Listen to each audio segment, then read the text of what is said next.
L'acte 2 de cette journée de vœux a été consacré au gouvernement de la République, à l'administration centrale, au Parlement et au corps judiciaire. Le premier exercice du genre pour le Premier ministre, chef de gouvernement, a été riche en symboles.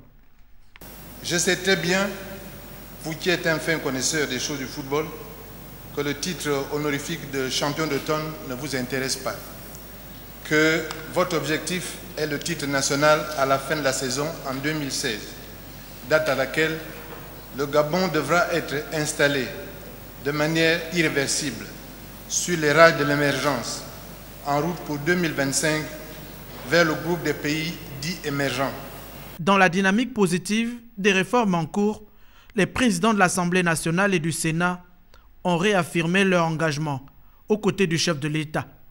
Au plan politique, la consolidation de l'État de droit au Gabon s'enrichit d'une nouvelle donne électorale, la biométrie. Aujourd'hui, c'est la biométrie qui séduit, par le fait qu'elle est censée apporter plus de fiabilité à la liste électorale. Il s'agit certes là d'un grand pas qui vient d'être franchi dans le sens de la recherche effrénée de plus de transparence électorale. Cependant, il importe d'avoir constamment à l'esprit que les technologies, quelles qu'elles soient, demeureront toujours aussi difficiles à maîtriser, aussi imparfaites, et ce, parce qu'il faut toujours se souvenir que l'homme est au centre de tout.